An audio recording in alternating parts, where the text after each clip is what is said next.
Welcome back to the Touchdown Black and Gold vlog, where we discuss, honor, and celebrate all things college football, but with a special emphasis on our beloved black and gold squads of the Missouri Tigers and the Iowa Hawkeyes. Welcome back once again, ladies and gentlemen, boys and girls, black and gold family alike. I'm your host, Blair Parks. Holla at you, boy. It's great to be back with you. And today is my big conference championship weekend review show. I'll bring you up to speed on what transpired over the weekend on the gridiron as conference championships. The chips were won. Some celebrated. We have victory. We have defeat. We have celebration. We have agony left and right for both players, coaches, fans. So much drama, and it was an excellent championship weekend. Hopefully you had some time to enjoy it as well. Before I continue, as always, I appreciate your time, your support. This is not possible without you. I always encourage any likes, any shares, any subscriptions, any comments. Let me know how I'm doing. Let's spread the word and get the news. Good vibes to all black and gold fans, both near and far. Let's continue to spread the love, spread the cheer, since it is the holiday season after all. But it is great to be back with you. I am coming to you a couple days later than normal, but I think I needed to take a little bit of a siesta, kind of refresh, recharge my batteries.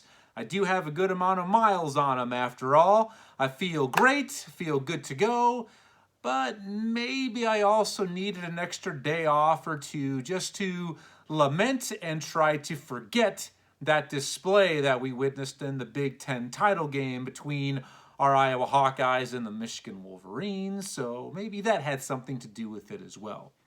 But today, got a great episode lined up for you today. I have some analysis, reaction, a little bit of commentary dealing with all 10 of the conference championship matchups that we saw. Also going to unveil to you, you probably already know them, but if not, great, now you'll know. I also will give you now the Heisman Trophy update. Officially, we have 4 Heisman Trophy finalists who have earned invites to the New York City Athletic Club to take home the coveted Heisman Trophy. We also have our playoff field has been announced, as well as the rest of the New Year's Six Bowls. So a lot to bring you up to speed on. And I also will provide you with a little bit of commentary of how the Big Ten title game went down between our Iowa Hawkeyes and Michigan. And I think I'm ready for that. Couple tough pills we had to swallow there as Hawkeye fans, but it's all right. Day by day, life goes on. It's time to move on, pick yourself up for your big bowl matchup. So let's go ahead and get started, shall we? First of all, I'd like to say congrats to all of the conference title winners. Well done. Those of you who were able to bring home the trophies, you were able to accomplish your goals, your dreams. Like Pedro said, if you vote for me, for Pedro, I make your wildest dreams come true. And they did for several teams on Friday night and Saturday afternoon and evening. Also, we saw a Heisman Trophy favorite finally emerged the last couple weeks. I've been telling you, I don't really know who wants to win this trophy. There has been very little separation for the hardware. And the playoff field, as I said, has been unveiled with the New Year's Six matchups. So that means we are now to bowl season is upon us. It's the most wonderful time of the year. And it is. And I will share with you some of those bowl matchups. But in the coming weeks, I will have several bowl bonanza episodes. I plan on having 3, breaking down X amount of bowl games at a time, giving you my insight and also my picks. So that's where we can begin today's episode. Let's look at some of these conference championship games, the results, and when we revisit them, what I saw. And if you joined me last week, I did tell you that I was able to spend the weekend in the company of family, watching the Big Ten title game, watching all of the conference title games, as a matter of fact, with my brother Anthony, my sister-in-law Tracy, and my nephew Finnegan up in North Liberty, just outside Iowa City. It was a great weekend. Thank you once again for your hospitality. It was the best. So it was great to get away, spend some time with family, and enjoy everything the weekend had to provide us. But let's start off with the games that happened on Friday night. Let's start off with the Conference USA title game between Western Kentucky, the Hilltoppers, and UTSA, the Roadrunners. This game took place in San Antonio, a home game for UTSA.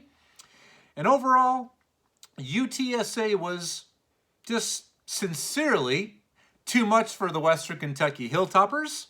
They improved to 12-1 on the season due to the Roadrunners with the 49-41 victory. And they do capture the program's first ever Conference USA title trophy. Sincere McCormick the running back for UTSA, ended up tallying 204 rushing yards and 3 touchdowns. My guy, Bailey Zappi, stand by. You'll see as I unveil the Heisman Trophy field. If you've been watching the last several weeks, I have been lauding to get Bailey Zappi to New York City. I think he is the most deserving candidate that no one is talking about. The Western Kentucky quarterback. Bailey Zappi's numbers on the game. This is not a typo. This is legitimately true up front. Bailey Zappi threw for 577 yards, 4 more touchdowns. He did throw 2 more INTs. So I will let you know, stay tuned, if he made the Heisman cut. But I absolutely will share with you where his season stats are now, as he is on the precipice of shattering both the single season record for passing yards and touchdowns in a season. He is right there, and I think he will have a legitimate chance to do both in his upcoming bowl matchup. So congratulations to UTSA. Well done.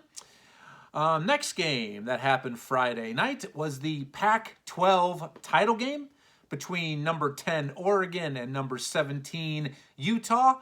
This game took place in Las Vegas, Nevada. And I'm going to start off by saying it was deja vu all over again for both Oregon and Utah. Utah defeats Oregon in the same fashion that it did 2 weeks ago. 38-10 was the final. And Utah captures their first ever Pac-12 title. And they punched their ticket to the granddaddy of them all, the Rose Bowl. And that will also be their first ever appearance in the Rose Bowl game on January 1st. So, wow, I mean, there's been some major fallout from this game. I'm referring to what has happened at Oregon. I will bring you up to speed on that. I will have an episode up either later tomorrow afternoon or first thing Friday morning, going to update you on the ongoing spinning out of control coaching carousel. That's right, the latest victim is the Oregon Ducks. I will bring you up to speed on that for later this week's episode. So congratulations to the Utah Utes. And now we move into the conference title games that took place on Saturday. Now what I'm going to do, I am not going to go in any specific order, but the ones that absolutely had playoff implications, I'm going to review those and revisit those last. Let's start off with the Acc Title Game between Kent State, and NIU, the Northern Illinois Huskies. This game took place in Detroit, Michigan on a neutral field. And NIU runs absolutely wild to the tune of 266 yards rushing versus the Golden Flashes, securing the 41-23 victory. they totally shut down the pace and space offense of Kent State. Very up-tempo, foot on the gas all the time from start to beginning. Completely neutralized their offense. And they completed their miraculous turnaround. Not only did they win the MAC title, did NIU, but this team went winless last year. They went 0-6, completely turned it around. Now they are your MAC champions. Well done, NIU. Next is the Mountain West title game between Utah State and number 19 San Diego State. This game was played in Carson, California. It was a home game of sorts for San Diego State, as their home stadium is going through a major renovation. Woo! One of the biggest surprises of the day was this game. The Aggies absolutely boat raced, housed the Aztecs 46-13, and quite possibly the biggest snoozer of the day. I mean, the over-under entering this game was at 49.5 points, and Utah State basically got that themselves in scoring the 46 points. I really did not see this one coming. And this is one of the biggest surprises to me over the entire weekend. There were numerous, and I mean multiple, shocking outcomes that we all saw. And some of us were on the wrong end of that, unfortunately, as fans. But some of us on the opposite end, you know, we are very celebratory about it, so great for you. But this was one of the biggest surprises. I did not see this game shaping up this way. And it's been a reoccurring theme this year. I mean, I have been burned time after time after time during the pick'em segment. Usually I would pick against San Diego State this year. Got burned all the time. And here when I finally picked them to win, this is the sort of letdown that they have. So it makes total sense. Potentially poetic justice. Who knows? But a sidebar, and you know me, I love my tidbits, my little bit of history for you folks. I am a studious student of history, and I've got to give a quick shout out to the San Diego State head coach Brady Hoke.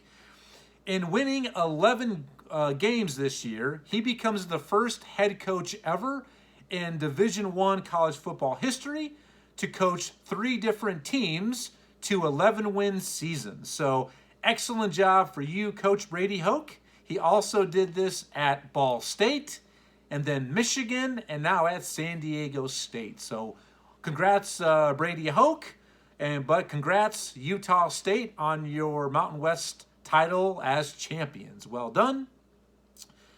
Next game I want to revisit was the Sun Belt title game between Appalachian State and number 24, Louisiana, the Ragin' Cajuns. This game was in Lafayette, Louisiana, a home game for the Cajuns.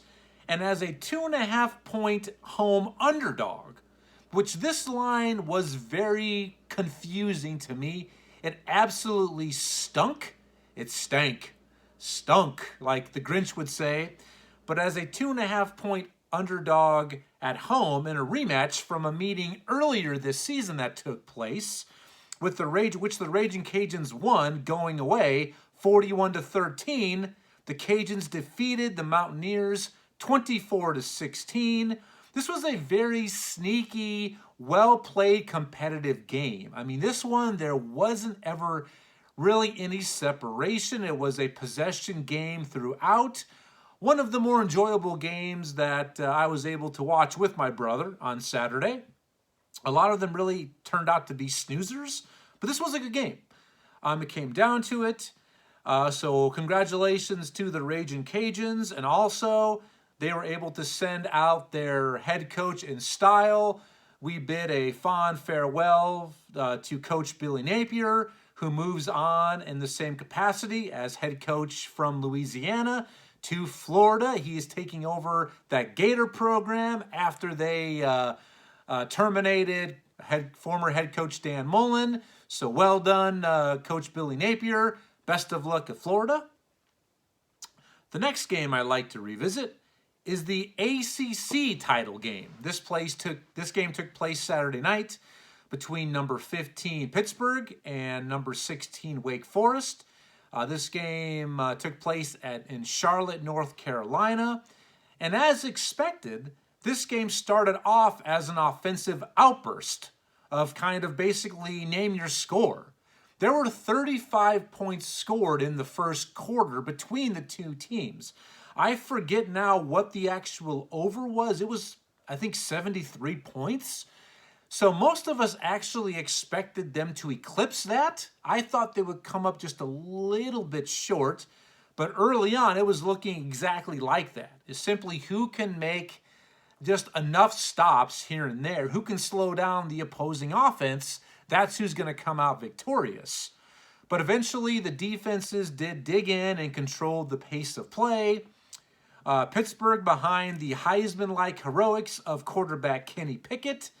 The defense pitched a shutout over the last 3 quarters as well. And Pitt would find themselves victorious 45-21, earning their first ever ACC title. Well done to the Panthers. Kenny Pickett threw for 253 yards passing, 2 more touchdowns to 0 interceptions. And was it enough to get him into the Heisman field officially? Stay tuned as I will unveil those finalists here shortly. So congrats to the Pittsburgh Panthers and Coach Pat Narduzzi, former Big Ten DC at Michigan State. Now we move into the games that absolutely had playoff implications, had potential Heisman implications. These were the big-time games that were played on Saturday. The first one, where I like to start, is the Big 12 title game between number 9 Baylor and number 5 Oklahoma State. It was played in Arlington, Texas, down in Jerry World. And in a game of inches, literally inches, Baylor turned back the Cowboys on a 4th and goal to go inside the 2-yard line with under 30 seconds left. They came up just inches short of the pylon and the goal line to upset the Cowboys and break their hearts and end the Oklahoma State playoff dreams 21-16. Coming into the game, it was very clear that if Oklahoma State, who was ranked number 5 prior to the game, if they would have took care of business, beat Baylor and won the Big 12 title, and then Alabama or Cincinnati lose, they would absolutely probably have found themselves in the playoff, in the college football playoff field. But with that loss to Baylor, they would need a lot of help. So at that time, things were completely out of their hands, and it ended up costing Oklahoma State. They come up just a little bit short, once again, of earning a playoff berth. But congratulations to Baylor. What a turnaround under second-year head coach Dave Aranda. Last year, the Bears, they won 2 games, struggled at times. People were already questioning the hiring of Dave Aranda, but what a big-time signature win for Coach Aranda, his staff, and the entire program. And maybe a little bit of a preview of what we could expect from the upcoming new look Big 12 conference once Oklahoma and Texas officially jump ship for the SEC. So congratulations to the Bears. Well done. Now let's move to the American Athletic title game between number 21 Houston and number 4 Cincinnati. This game played in Cincinnati on their home field. After being tested early, Cincinnati avoided a disastrous upset and completes their season 13-0 with a 35-20 victory. And perhaps they would be the only remaining undefeated team at the end of the day. As a refresher, coming in to championship weekend, we had only 2 remaining undefeated teams in Division I, Cincinnati and Georgia. At the end of the day, they did capture the AAC title and potentially a historic playoff bid Would that be enough to sway the committee to put Cincinnati in the college football playoff? Stay tuned. But they did everything that was asked of them. They took care of business. They looked good doing it against a very, very good, underrated Houston ball club. So congrats, Bearcats. And we'll find out here soon if they are in the playoff field officially. Next, wow, the SEC title game between number 3 Alabama and number 1 Georgia. Game played down in Atlanta in the Dome. Wow. Wow-wee. There are so many things I could have started off by saying, but I'll just start with that. In a must-win scenario, against all odds, against all trends, against the best defense we've seen in quite some time, a defense averaging just under 7 points a game allowed. That is absolutely mind-boggling, that stat. I mean, this defense is an NFL-like front seven, a team that former coach Rick Neuheisel has named the dance team of destruction. And they were also a 6.5-point underdog, was Alabama. But Alabama was able to change both and repeat the national narrative. Down 10-0 early were the Crimson Tide.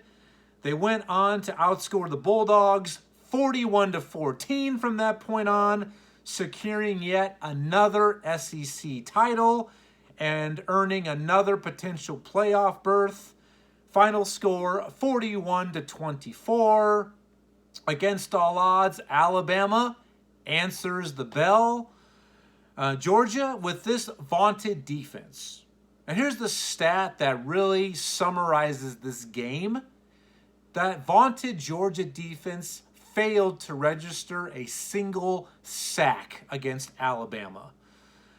This was absolutely a potential Heisman moment for Alabama quarterback Bryce Young. Would this be the moment that would separate him from the rest of the field? Would this basically signify him as a finalist, maybe the favorite to win the coveted trophy? Stand by, we'll find out. But I've got to just backtrack a little bit. I mean, I was one of those fools, those buffoons who basically all week said Alabama had little to no chance to win and get themselves in the playoff. But Nick Saban, the GOAT, does what he does. Against Auburn, 2 weeks ago, against an Auburn team that came in against Alabama with 5 losses, they harassed and absolutely got to quarterback Bryce Young each and every down in that game. The Alabama offensive line looked like Swiss cheese, but with larger holes. Maybe saying Swiss cheese is actually doing a disservice to Swiss cheese. But Georgia not getting a single sack. Georgia giving up less than 7 points a game. They gave up 41 to Alabama. I was one of those fools who counted them out, left them for dead, and they did what they do. When the chips are on the table, they answer the bell, and they just continue to find success. And with that Georgia loss, that leaves Cincinnati as the only undefeated team at the end of the regular season and post-conference championship weekend. So what a big-time win for Alabama. Would that earn them a playoff bid? If it did, what about Georgia? Are they still clearly in the playoff picture? What would then the seedings be? Find out. You'll have to wait and see. But that was a big-time shocker as well. Just how Alabama won that game. And it was one of the very best observations from that day. And I hand it to my brother. He's like me. He finds these things. There are certain intangibles and body language that just don't lie. I remember 2 weeks ago on Black Friday, Iowa at Nebraska, late in the game, when the game was tied up during Iowa's final drive, when they scored the go-ahead touchdown. At the end of a play, they're inside the red zone, and right as the whistle blows, Tyler Linderbaum is finishing his block. Maybe a second after the whistle, finishes his block, pushes the Nebraska player down. At that point, at least 5, if not 6, Nebraska players turn to the ref, begging for a flag, asking for it, pleading their cases. And when you see that, as an opposing team, it is in your head, you tell yourself, we got them. They are looking for help. They are looking for a bailout, for some assistance. We know we got them beat. That's exactly what happened in this game.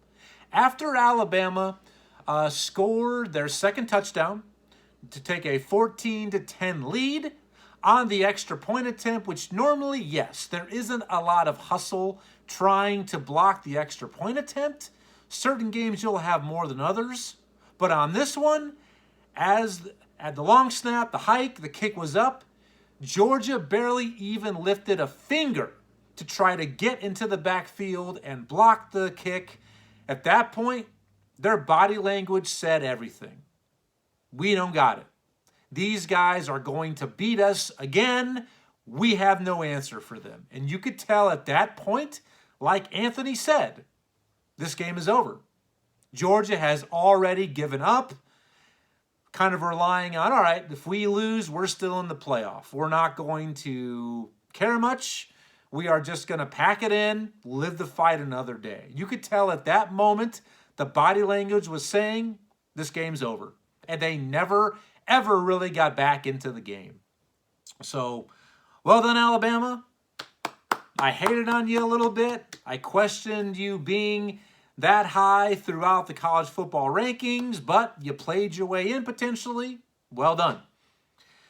Ooh, now the next conference championship game that needs to be revisited and reviewed. One that was very hurtful.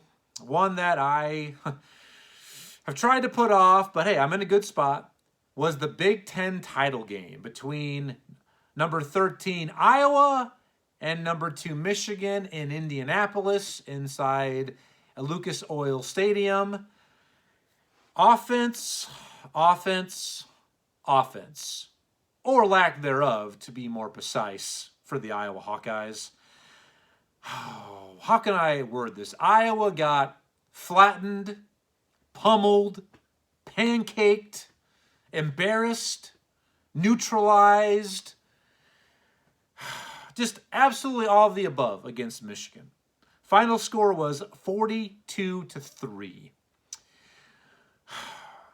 See, I definitely said last week, Michigan is a better team, and they were a better team. They were favored by 11 points for a reason, higher ranked team, but I did not see this game playing out the way it did. At halftime, it was 14-3. Iowa was playing, they were executing their script, their game plan, but in the second half, it got completely away from them. They had absolutely no answer for the Michigan offense and their defense. And this game, once again, it really just reiterates what Iowa's issues have been all season. It's on the offensive end. You're not 123rd in the nation out of 130 teams in total offense. I mean, that is absolutely awful. If you saw that, you'd say, okay, well, this team's probably 500, maybe a game or two below 500. And that really reiterates how this season worked out. It's so impressive that this team won 10 games, being one of the 10 worst offenses all season. It absolutely defies logic, too, that how did this happen? So their offensive struggles were not a big surprise. I am just absolutely so surprised that it turned out the way it did. Like sands through the hourglass, so are the Rose Bowl dreams of Iowa. And with their win, a potential playoff bid could go to Michigan. We'll see if that win over Iowa was enough to get them in the playoff field. For the victors valiant, I do have to say 3 cheers for Coach Jim Harbaugh. What a bounce back year for him and the program. And another reason to give him a golf clap is he did collect a good amount of bonus money for his Big Ten East title and now the Big Ten title in general. And he has stated publicly that the bonus money that absolutely is his equally and officially via his contract, he is going to donate to families within the Michigan Athletic Department who were affected by COVID-19, the pandemic. A lot of them were laid off long-term or forced to take pay cuts. So he is going to donate all of his bonuses to families within the Michigan Athletic Department. Great gesture. I mean, the guy was grinning ear to ear, very Grinch-like. So very good bounce back year for Jim Harbaugh. In Iowa, it comes down to where do we go from here as Iowa fans? We have a very good bowl matchup coming, and I'll announce that here shortly near the end of this episode, who we got, when we got them.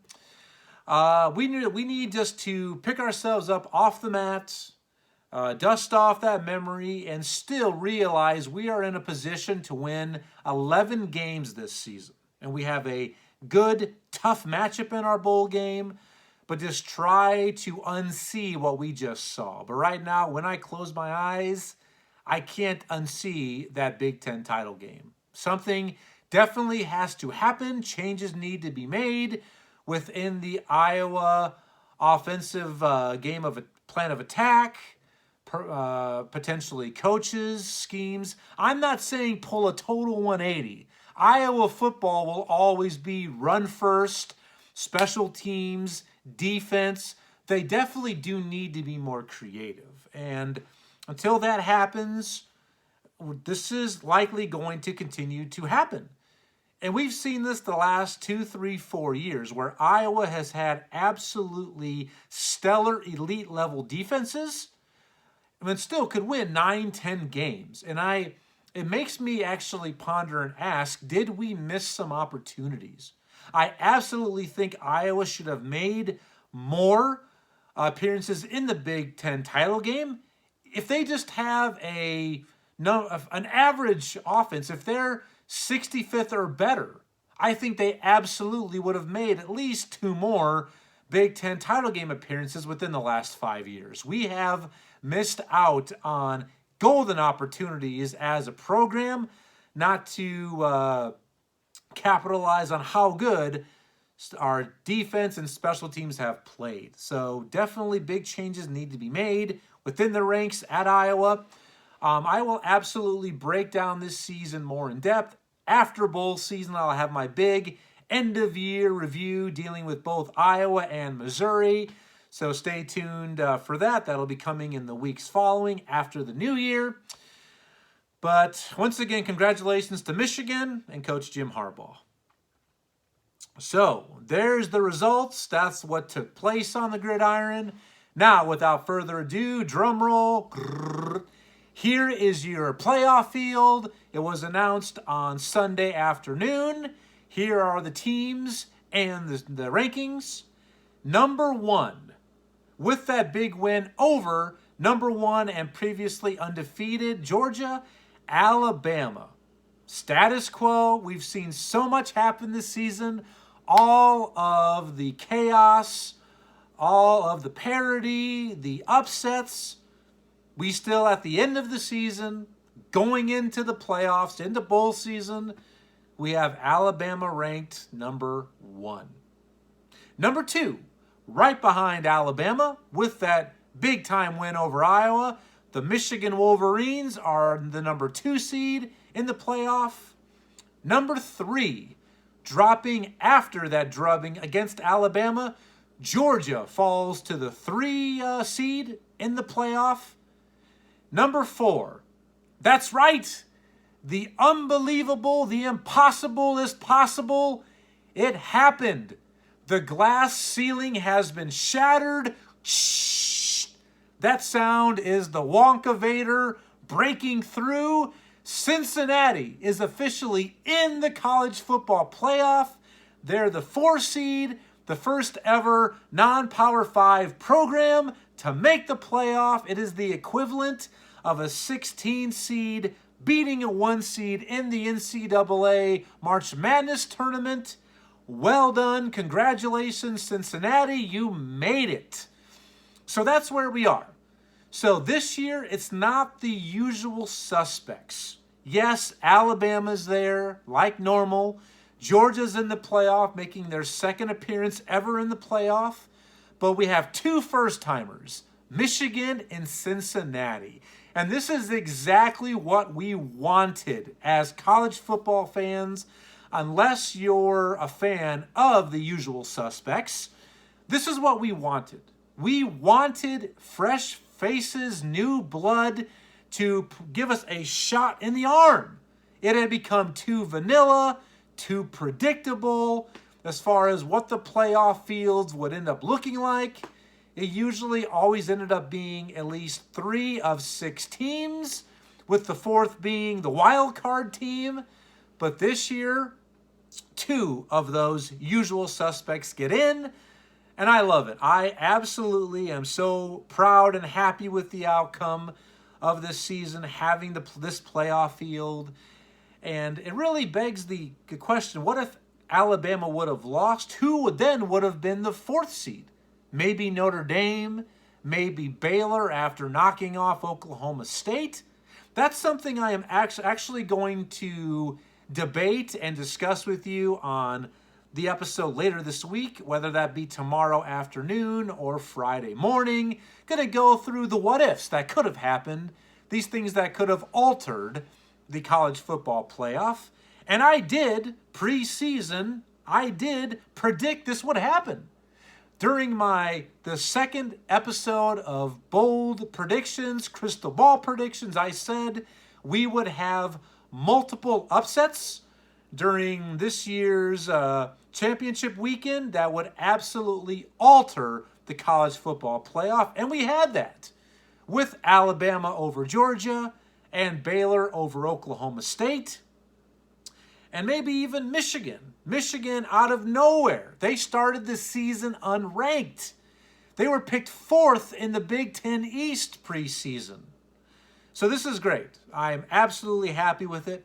So the matchups are in the Cotton Bowl on December 31st on New Year's Eve, Alabama versus Cincinnati. Also on New Year's Eve, December 31st, in the Orange Bowl, Michigan versus Georgia. That's the playoff matchups. The rest of the New Year's 6 bowls, as far as these are games that are picked by the committee.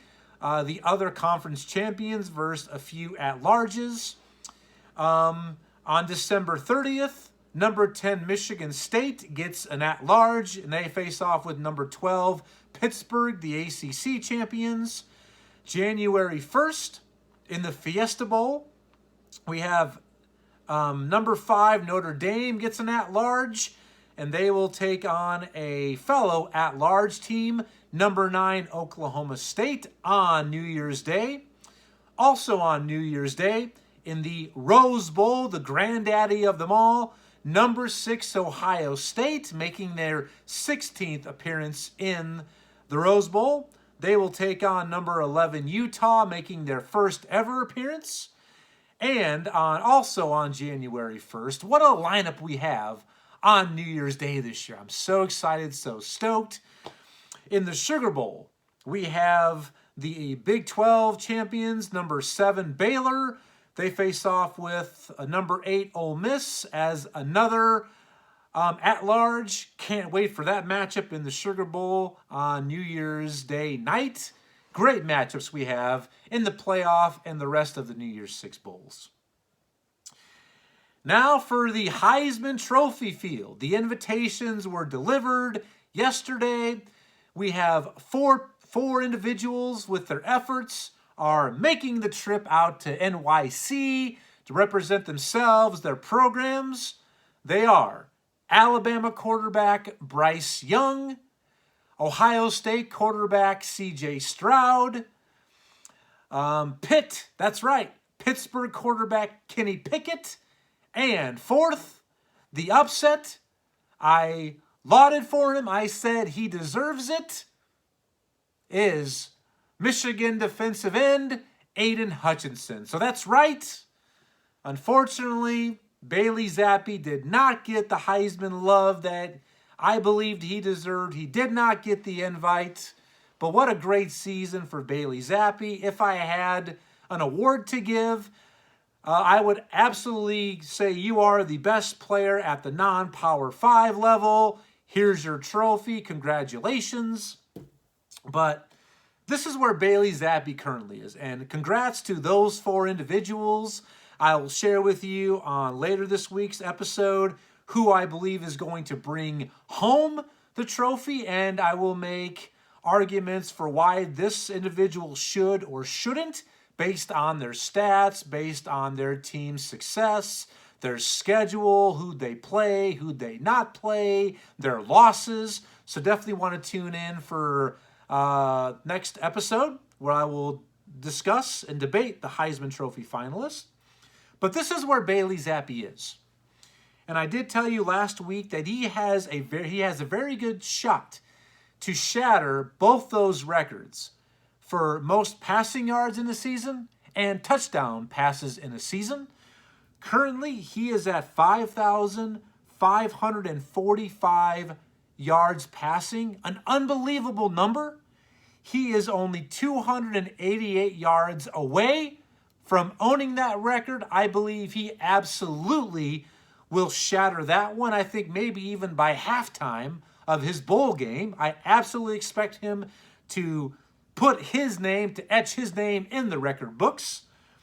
And he currently is at 56 passing touchdowns, and he is 4 behind the record for most passing touchdowns in the season. I absolutely think he will at least tie that record in his bowl game, so he has a legitimate chance to break both of those records. And his next game, Appalachian State will be the opponent. Western Kentucky versus Appalachian State. They square off December 18th in the Boca Raton Bowl. Not a bad matchup for the Hilltoppers. Appy State plays very solid football. They're a good name, a good brand, excellent football squad, but I think you can pass on their defense. So I will absolutely be watching that game and be cheering on and pulling for old Bailey Zappi.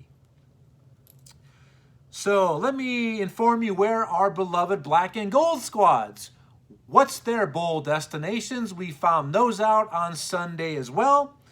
Our Missouri Tigers at 6-6, they are going bowling. They will be taking on the Army Black Knights, Independent Army. That's right, they've got a service academy. They square off in the Armed Forces Bowl, December 22nd.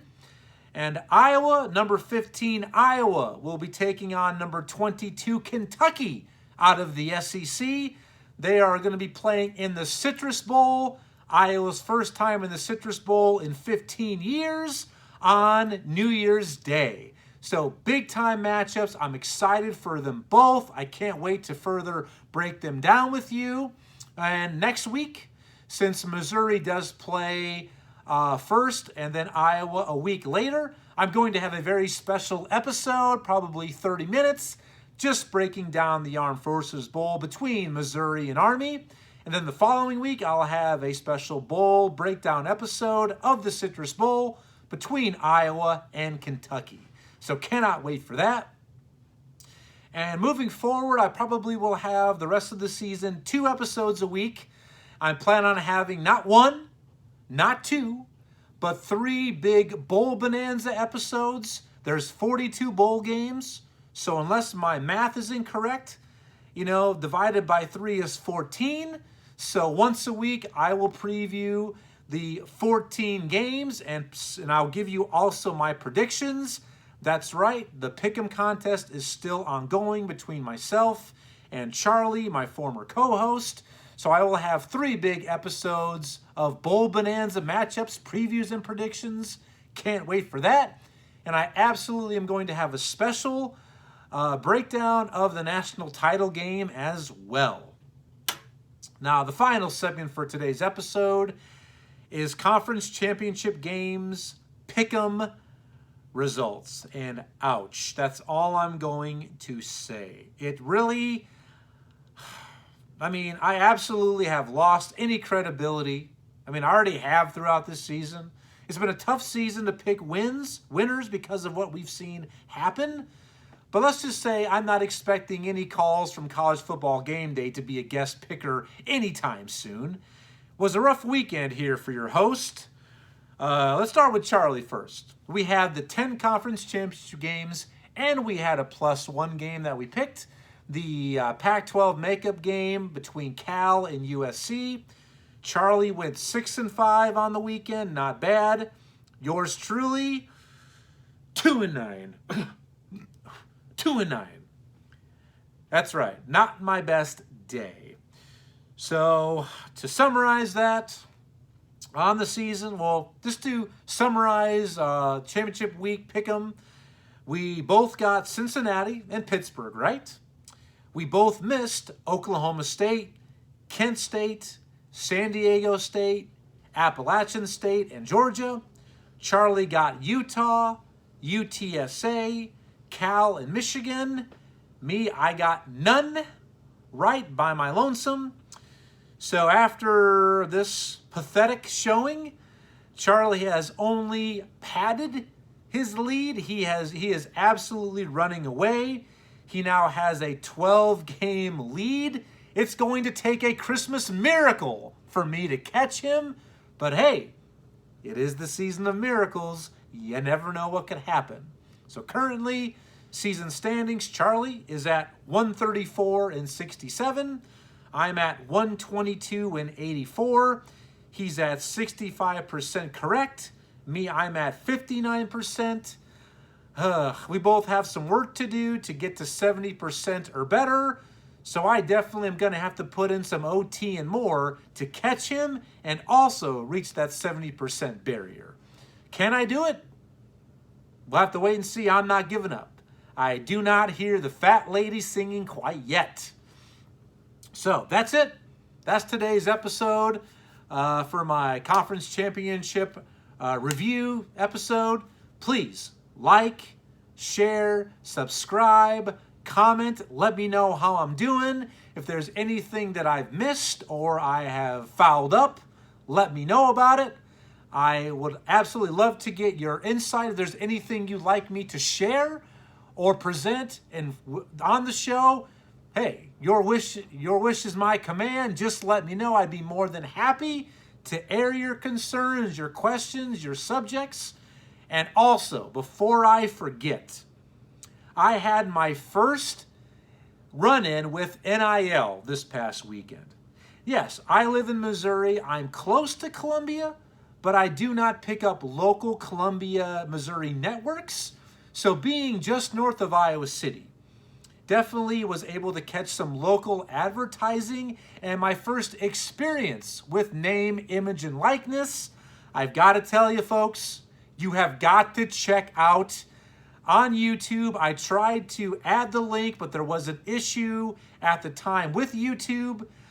Hopefully by the time you view this, it'll be linked to under the comments section. If not, look it up yourself. I will do whatever I can to get it attached. Just simply go on YouTube, search Falbo Brothers Pizza, Falbo, Falbo Brothers Pizza commercial with Patrick McCaffrey, and I swear to you, you will not be disappointed. When you watch this, fair warning, you will not know what the hell to make of it, but this is what NIL means now. To see these athletes advertising for money, and to give you a quick need to know, Patrick McCaffrey is a Iowa men's basketball player. He was a key reserve last year. He is in the starting rotation this year, but also his father, Fran McCaffrey, is the head coach of the Iowa basketball squad. And when you watch this commercial, ask yourselves these questions while you're watching it for everything it has to present to you. Ask yourself, what the hell is up with the dance moves? What is up with the ugly sweater? What is up with his bulging pockets? What the hell is in there? What is up with his lip syncing? What is up with holding a pizza sideways and upside down? There are a lot of what ifs. It is absolutely horrible, but after watching it and rewinding it several times, I had to almost go and get Falbo Brothers Pizza. It worked. I did not, but next time I travel up north, I am absolutely going to hit it up. And some of the comments that people left on YouTube, it really summarizes it very well. This shit is art. You have to try that hard to make something so awful look so good. Watch it. Let me know what you think. Falbo Brothers Pizza. Ugh, Patrick McCaffrey. So anyway, thank you once again for your attention, your time. Appreciate it as always. Look for my next episode. I'll bring you up to speed on the coaching carousel, talk more in depth about the college football playoff field, give you some awards as well. Some of our beloved black and golds have been selected and given some notice because of their efforts, a little bit of accolades. So that'll be up either tomorrow afternoon, if not first thing Friday morning. Until then, thank you for all that you do. Enjoy the rest of your day. And thanks for joining me on the Touchdown Black and Gold vlog. Talk to you soon. Bye.